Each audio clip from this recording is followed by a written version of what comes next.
back. It's me, Coley. It's been so long since we've seen each other that it feels sad that I'm talking to nobody in an empty room. But what I hope you know is I'm speaking to you and I'm sending all my love your way. I want to welcome anybody who is new to this study. We're kind of opening up our study as we always do, but now is a time where if you've never been a part of our Bible studies, or if you didn't start with us from the beginning of Exodus, you can totally jump in now. We're moving all of our groups to online, which means that you have a chance to get into a group. We're starting new groups.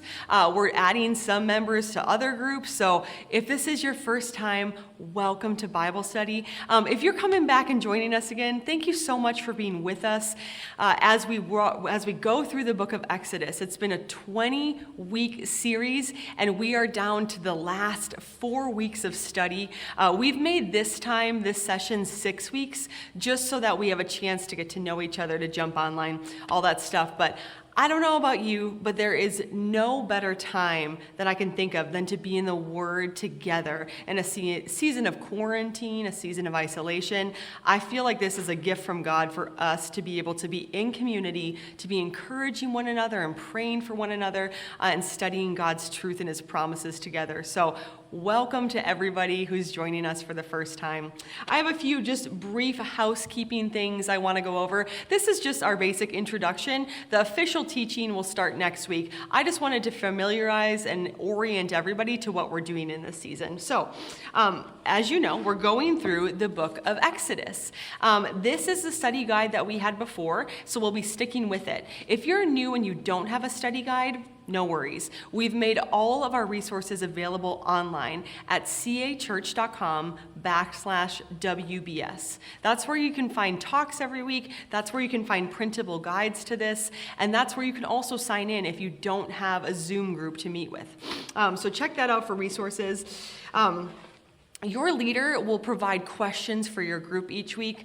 We've added a few questions to this segment, and really we're focusing more on check-in time because everyone's handling the pandemic differently, and we want to be able to share and process and encourage each other in community in that. And so you're going to see the questions in your study guide each week, but your leader will have a few additional questions just to lead you into the time and to make sure everyone gets to share how they're doing and how they're feeling in this season. Your only job this week is to listen to the talk before you jump into your Zoom group. There's no homework this week. We really wanted the first week to be about getting to know each other. If you've already know each other, if you're a group that's been together for 15 years, then we wanted to give you time to talk, to check in, see how one another is doing, pray for each other. And then lastly, we really just wanted to give you this first week to work out any technical kinks. We've never done online groups before in this way. So whether you're using Zoom, Google Chat, whatever you're using, we wanted to give you time as a group to figure it out, and so no one has to be embarrassed if they don't understand it. This is your chance as a group to figure out kind of your new rhythm and how things work in your group. So that's why we're not doing a lesson the first week. And last but not least, this is the best time to get in a group. So like I said, if you're watching, if you're from New Zealand and you don't have a church community, you can get in on our Zoom groups because no one's meeting in person. Everyone's meeting online. So there's equal access for anywhere in the world. You can be part of our community in this season. So we want to encourage you and invite you to be part of that.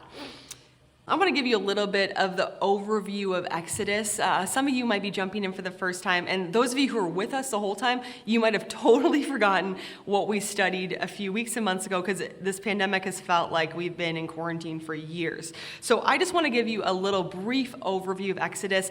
I'm not going to do a perfect job at it. A resource I'd really encourage you to watch if you're interested, the Bible Project does a great overview on the book of Exodus. It's a 2-part series, but if you're jumping in for the first time and you need a little context, I want to refer you there. But just for purposes today, I'm going to give you a brief overview of the book of Exodus. So the book of Exodus starts with the family of Joseph. Joseph and the amazing technical color coats. Joseph is part ruler in Israel, and he establishes God's rule and reign in that kingdom. So Israel is known in Egypt as God's people. What happens is 70 years pass, all of Joseph, his family members, everyone passes, and there's kind of this lull in between generations, and suddenly 70 years later, a new king comes on the scene, and his name is Pharaoh. And he knows nothing about Joseph and their God and the Israelites. So Pharaoh comes into place, and Pharaoh wants to be the new God. And so the book of Exodus opens with Pharaoh enslaving the Israelites. Basically, he wants them for his free workforce, and he does not believe in their God. He wants to be the God of the nation. And so he enslaves the Israelites, and he ends up enslaving them for over 400 years. He takes them into captivity. He has them work for the royal palace. He's basically trying to get God out of the equation. And so Pharaoh is oppressing the Israelites. God sees his people, and he has compassion and mercy on them. And so he develops a plan to get them out, and he calls forth his leader, Moses. Now, Moses was born at a time when Pharaoh was killing all the firstborn of Israel. But God spared Moses. His mom wrapped him in a swaddling cloth, put him in a reed basket, and sent him down the river. And lo and behold, he went down the river, and who found him but Pharaoh's daughter? So Pharaoh's daughter finds this little Israelite baby, and she picks him up, she takes him in, and she keeps him as her own. And that's how the story of Moses starts. And so God foreshadows that Moses, his life will be spared, and God raises Moses up to be a leader of the Israelites.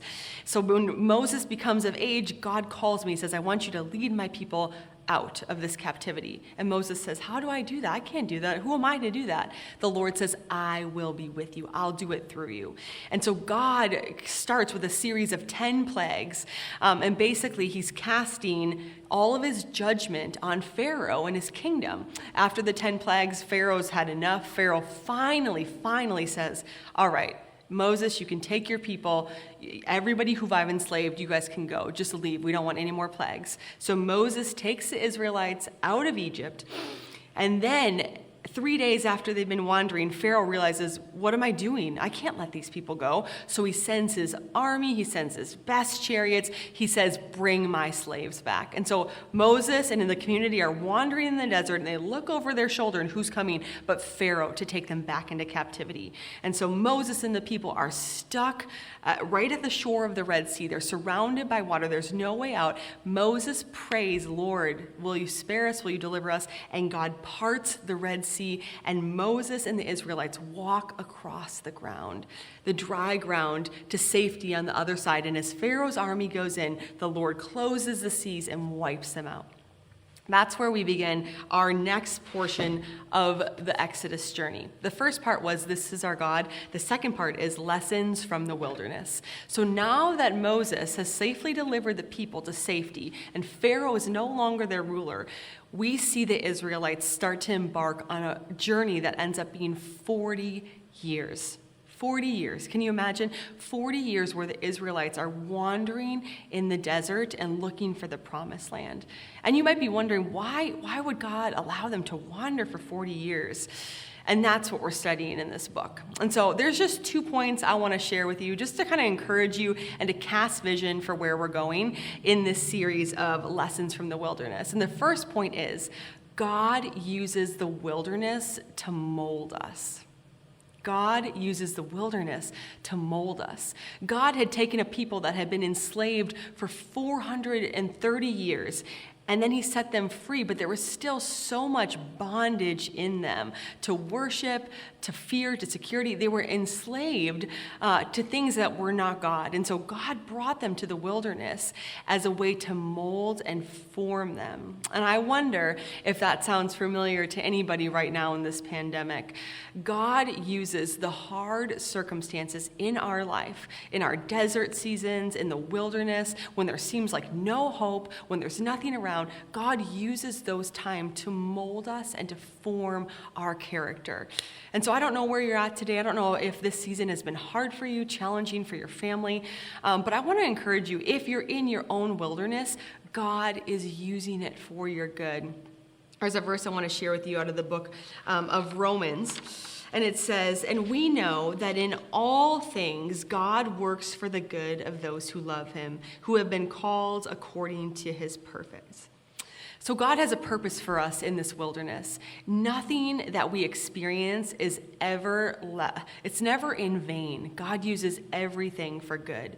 So whether you're struggling homeschooling your kids for the first time, whether you're annoyed with your husband who you've never had to be with all day, whether you have roommates who are driving you insane, or you live alone and you feel really lonely, whatever wilderness you find yourself in the pandemic, I want to encourage you that God wants to use it for your good. He's not abandoning you. He's not making you suffer unduly. He wants to use this time to develop you.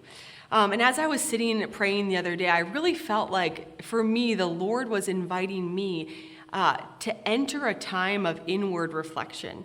Everything in our country, everything in our culture has shut down, minus the grocery stores, but schools are closed, shopping malls are closed, places of employment are closed. All the distractions that you and I used to run to are no longer available. And I felt like the Lord just so gently reminded me, Coley, now is not the time to be looking for answers or hope outside. Now is the time to go in. I want to do some internal work on you and remind you that I am the only true hope. There's a story in Jeremiah that I love, and it's about God being a potter. And when I think about this season and what we're in and what we're up against in the pandemic, it really is a difficult season. But I think there's a lot of hope for us in what God could produce in us out of this season. So I want to read you this story, Jeremiah 18, 1-6. It says, "This is the word that came to Jeremiah from the Lord. Go down to the potter's house, and there I will give you my message. So I went down to the potter's house, and I saw him working at the wheel. But the pot he was shaping from the clay was marred in his hands. So the potter formed it into another pot, shaping it as seemed best to him. Then the word of the Lord came to me. He said, 'Can I not do with you, Israel, as this potter does, declares the Lord? Like clay in the hand of the potter, so are you in my hand, Israel.'" As we're in the wilderness, I invite you to submit yourself into God's hands, that you would allow this time of fear, this time of unknown, this time of anxiety, that you would allow God to hold you in it and mold you in it. I don't know about you, but I've been seeing a lot of things in myself that I don't like. And there's areas of my life that God's dying to get into. He's knocking on the door. He's saying, let me form you. Let me shape you. Let me make your heart peaceful where it's anxious. And we are people of control, so I can resist. And I think God's saying in this season in the wilderness, let me mold you here into my image and into my likeness. So I want to encourage you today, whatever situation you're in, would you submit it to the Lord and ask him to do his best work in you and for you in this season. And the second point I want to share really briefly is, the first one is God forms us in the wilderness. The second one is God is using this time to establish himself on the throne. The book of Exodus is a story of God showing his people who he is and reminding and shaping and forming who they are. But God is on the throne in this season. So as the Israelites wandered through the wilderness, they continually questioned, do we have enough water? Do we have enough food? Is God going to provide for us? They forgot that God is a good God and he has them. He's the one that delivered them from their slavery. But God used 40 years to remind them, I am worthy to be trusted. I'm worthy to be followed. You can depend on me. I read a psalm yesterday that reminded me of this. Psalm 24 says, "The earth is the Lord's and everything in it, and all who live in it. For he founded it on the seas and established it on the waters." Everything in the earth is the Lord's. Nothing is beyond his control, his sight, his vision, his care.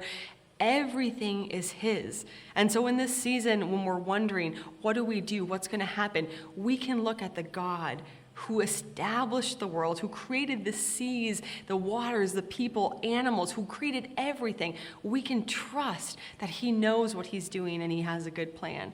God is on the throne in this season. And the second part of that psalm goes on, and it says, "Who may ascend the mountain of the Lord? Who may stand in his holy place? The one who has clean hands and a pure heart, who does not trust in an idol or swear by false gods." This pandemic has really revealed to me some of my false gods or idols. Idols are anything that we put above God. But in a really self-sufficient, independent culture, it's really easy for me to depend on security, comfort, the stock market, my job, my ability to move about as I please, to go shopping when I want. All those things can be false gods to us. And so God, when he brought the Israelites into the desert, he removed all their comforts, all their securities, to show them and teach them that he was worthy to be trusted, that he was worthy to be dependent on. And so again, in this season, God is reminding us that he's on the throne. He's over every problem, situation, worry. He's bigger than that, and he wants you and I to rely on him, to give him the glory, that he is on the throne, he's in control. And he reminds us in this season that we're not in control, but we serve a good God who has the whole world in his hands, which is amazing. So that's where we're kind of going in the book of Exodus. Each week we're going to have a practical, basically learning tangible. It sounds funny when I say it. We're going to have something practical for you to practice as God develops and forms us in the wilderness. And in this case, our wilderness is the pandemic. So I encourage you to be digging into your study every day, to be communicating with your group what you need, praying for one another. This has not been a super easy season for any of us. And so we're coming together as the body of Christ to remember that we have a God who's bigger than this. And we have a God who delivered the Israelites out of the wilderness. And we have a God who will deliver us out of this pandemic. So praying for you today, wherever you are, want you to know that our entire staff is here to pray for you. If you don't have a group, please don't do this study alone. It's so much better in community. Log on to our website, type in your name, and we'll plug you into a Zoom group. So thank you for joining us today. Looking forward to seeing you next week as we start our first talk in Exodus. Blessings on you today.